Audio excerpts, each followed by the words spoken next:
Good morning everyone. આપણે પ્રોટીનની સંરચના વિશે જોવાનું છે, પણ પ્રોટીનની સંરચના જોતા પહેલા કે એમિનો એસિડની રચના જે છે એ સમજવી જરૂરી છે. તો આપણે પહેલા જોઈશું એમિનો એસિડની રચના વિશે, કે પ્રોટીન બંધારણ જે છે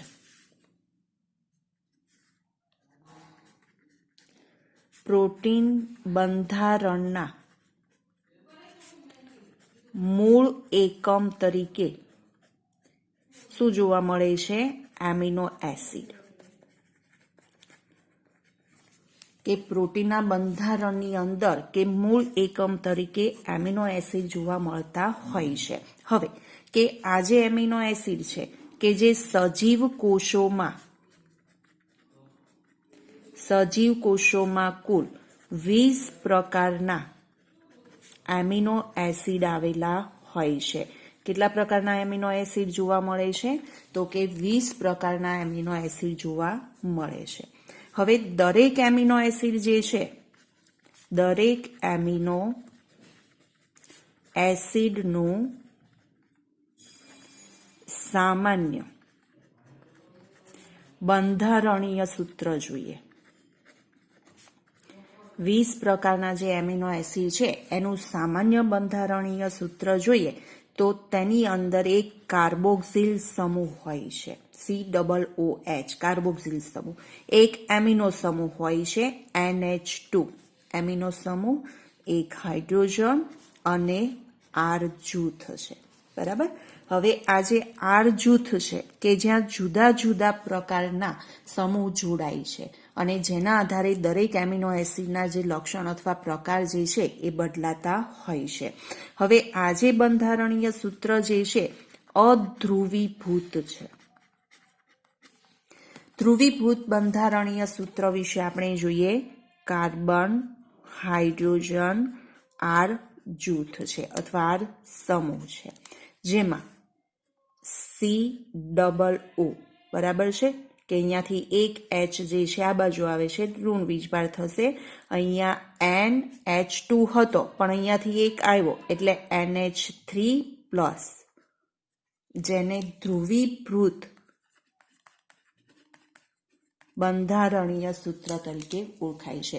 એટલે દરેક જે આ 20 પ્રકારના એમિનો એસિડ છે કે જેની અંદર આટલું બંધારણીય સૂત્ર જે છે કેવું હશે? સરખું હશે. ફક્ત ફેરફાર ક્યાં હશે? R સમૂહમાં, કે જુદા જુદા સમૂહ જોડાતા હોય છે. દાખલા તરીકે આપણે જોઈએ, એક્ઝામ્પલ 1-2 જોઈએ. એક્ઝામ્પલ તરીકે કાર્બન, જેની અંદર આપણે જોઈએ COOH કાર્બોક્સિલ સમૂહ, NH2 એમિનો સમૂહ, H. બરાબર છે. હવે કે તેના સ્થાન પર, R ના સ્થાન પર અને આ H નું જોડાણ થયું તો એ કયો એમિનો એસિડ થઈ ગયો? ગ્લાયસીન. બરાબર. બીજું જોઈએ આપણે COOH કાર્બોક્સિલ સમૂહ, NH2 અને હાઇડ્રોજન. બરાબર છે. હવે કે અહીંયા CH3 સમૂહનું જોડાણ થયું. CH3 જોડાણો તો કયો એમિનો એસિડ થઈ ગયો? એલેનિન થઈ ગયો. હજી એક એક્ઝામ્પલ આપણે જોઈએ. દાખલા તરીકે COOH, NH2, હાઇડ્રોજન અને R સમૂહના સ્થાને CH2OH નું જોડાણ થયું તો આ કયો એમિનો એસિડ થઈ ગયો? સેરીન પ્રકારનો એમિનો એસિડ. એટલે અહીંયા કયો R સમૂહ જોડાય છે, કયું જૂથ જોડાય છે, જેના આધારે દરેક એમિનો એસિડ જે છે કે જેના લક્ષણ અથવા પ્રકારની અંદર ફેરફાર થતો હોય છે. બરાબર છે. હવે 20 પ્રકારના જે એમિનો એસિડ છે એ એમિનો એસિડની અંદર એના પ્રકાર વિશે આપણે જોઈએ છે. ઉદાહરણ. બરાબર છે.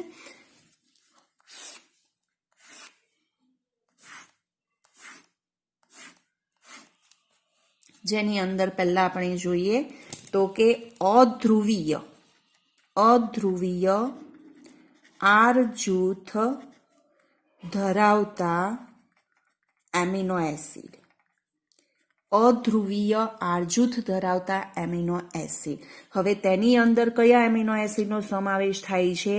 એલેનિન, લ્યુસીન, આઇસોલ્યુસીન, વેલાઇન,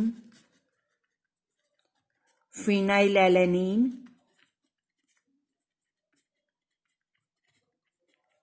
મિથિયોનિન, ટ્રિપ્ટોફેન અને પ્રોલાઇન. બરાબર છે. એમિનો એસિડ કે આજે 1, 2, 3, 4, 5, 6, 7 અને 8 પ્રકારના એમિનો એસિડ જે છે કયા પ્રકારના છે? અધ્રુવીય આર જૂથ ધરાવતા એમિનો એસિડ છે. જો આ વસ્તુ ટેક્સ્ટમાં આપી નથી પણ તમારી સમજ માટે છે. આગળ જોઈએ આપણે બીજું, ધ્રુવીય અને વીજભાર વિહીન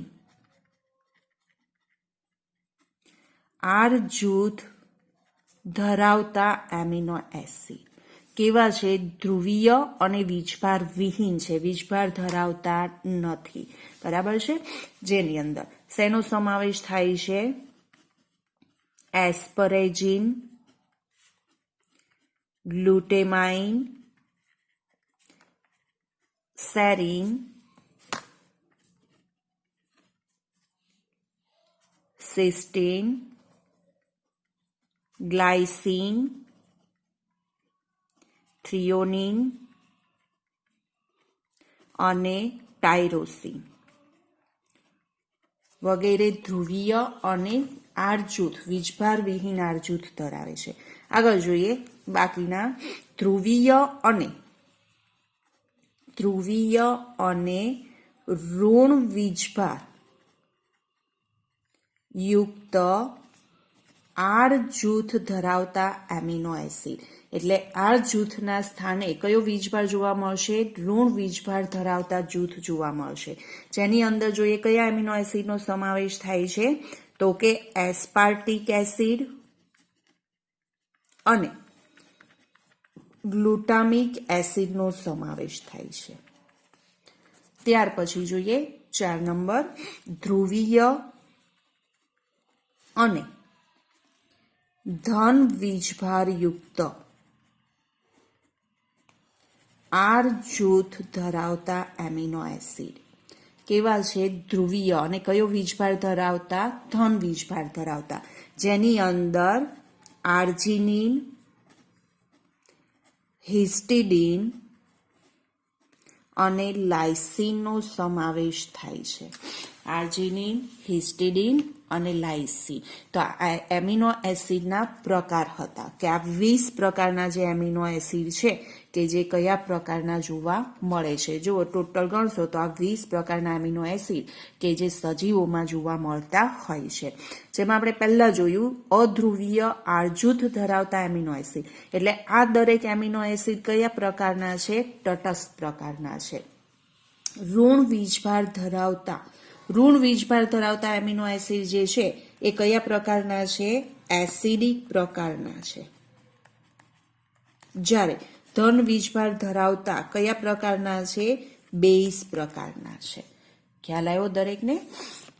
ટેક્સ્ટમાં ટેબલ આપણને આપેલું નથી, ફક્ત આ 2 જ એક્ઝામ્પલ આપેલા છે. આ તમારી સમજ માટે હતું કે 20 પ્રકારના એમિનો એસિડ જે છે કયા છે એની માટે. હવે જોઈએ કે એમિનો એસિડ જે છે એ એમિનો એસિડનું જોડાણ પેપ્ટાઇડ બંધથી થાય છે. દાખલા તરીકે આપણે જોઈએ તો કે આ એક એમિનો એસિડ છે, કોઈ પણ એક આપણે લઈએ કે ભાઈ ગ્લાયસીન છે, આ બીજો એમિનો એસિડ છે. બરાબર? દાખલા તરીકે લાઇસિન છે. તો 2 એમિનો એસિડ એકબીજા સાથે કયા બંધથી જોડાય છે? પેપ્ટાઇડ બંધથી જોડાય છે. પેપ્ટાઇડ બંધ. હવે અહીંયા કે 2 એમિનો એસિડનું જોડાણ થયું જેથી આજે બનતી રચના જે છે એને કયા નામથી ઓળખાય? ડાયપેપ્ટાઇડ તરીકે ઓળખાય છે. હવે કે આવા ઘણા બધા એમિનો એસિડ એકબીજા સાથે જોડાય છે. ઘણા બધા એમિનો એસિડ છે. દાખલા તરીકે આપણે જોઈએ કે ભાઈ ગ્લાયસીન છે, વેલાઇન છે, બરાબર, લ્યુસીન, આઇસોલ્યુસીન, એલેનિન, કોઈ પણ લઈ લઈએ, સેરિન છે, તો આ બધા જ એમિનો એસિડ એકબીજા સાથે આ પેપ્ટાઇડ બંધથી જોડાઈ ગયા. તો આ જે આખી બનતી જે શૃંખલા છે એ શૃંખલાને કયા નામથી ઓળખાય? તો કે પોલીપેપ્ટાઇડ તરીકે ઓળખાય છે. પોલીપેપ્ટાઇડ, ઘણા બધા એમિનો એસિડ એકબીજા સાથે પેપ્ટાઇડ બંધથી જોડાયેલા છે. હવે આ શૃંખલામાં એક બાજુએ કયો સમૂહ જોવા મળશે? તો કે NH3 સમૂહ હશે. બીજી બાજુ પર કયો સમૂહ હશે? કાર્બોક્સિલ સમૂહ હશે. હવે કાર્બોક્સિલ સમૂહ જે સ્થાન પર છે એ સ્થાનને સી ટર્મિનલ તરીકે ઓળખાય છે. અને કે જે સ્થાન પર કે NH3 સમૂહ છે, એમિનો સમૂહ, જેને N ટર્મિનલ તરીકે ઓળખવામાં આવે છે. કારણ કે આપણે અહીંયા જોયું બંધારણની અંદર, દાખલા તરીકે આ બે પ્રકારના એમિનો એસિડનું જોડાણ થયું તો એક પર હંમેશા કયો સમૂહ આવશે? NH2, બરાબર, અથવા NH3 કે જે એમિનો સમૂહ છે. બીજા છેડા પર હંમેશા કયો આવશે? કાર્બોક્સિલ સમૂહ. આને N ટર્મિનલ કહેવાય, આને સી ટર્મિનલ કહેવાય. ખ્યાલ આવ્યો? હવે કે એમિનો એસિડની રચનામાં આપણે જોયું એક એમિનો સમૂહ છે. તો એમિનો સમૂહ જે છે કયા પ્રકારનું છે? બેઝ પ્રકારનું. કાર્બોક્સિલ સમૂહ કયા પ્રકારનું છે? એસિડિક પ્રકારનું જોવા મળે છે. જેના કારણે દરેક એમિનો એસિડ જે છે એ કેવા છે? ઉભય ગુણધર્મી.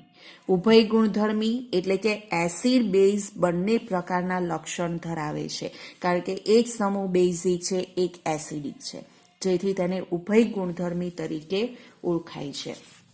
હવે કે આજે એમિનો એસિડ જે છે કે જેની પોલીપેપ્ટાઇડ શૃંખલાનું નિર્માણ કે પ્રોટીનનું બંધારણ કે આવી ઘણી બધી પોલીપેપ્ટાઇડ શૃંખલા દ્વારા થતું હોય છે. એટલે હવે આપણે જોવાનું છે પ્રોટીનનું બંધારણ.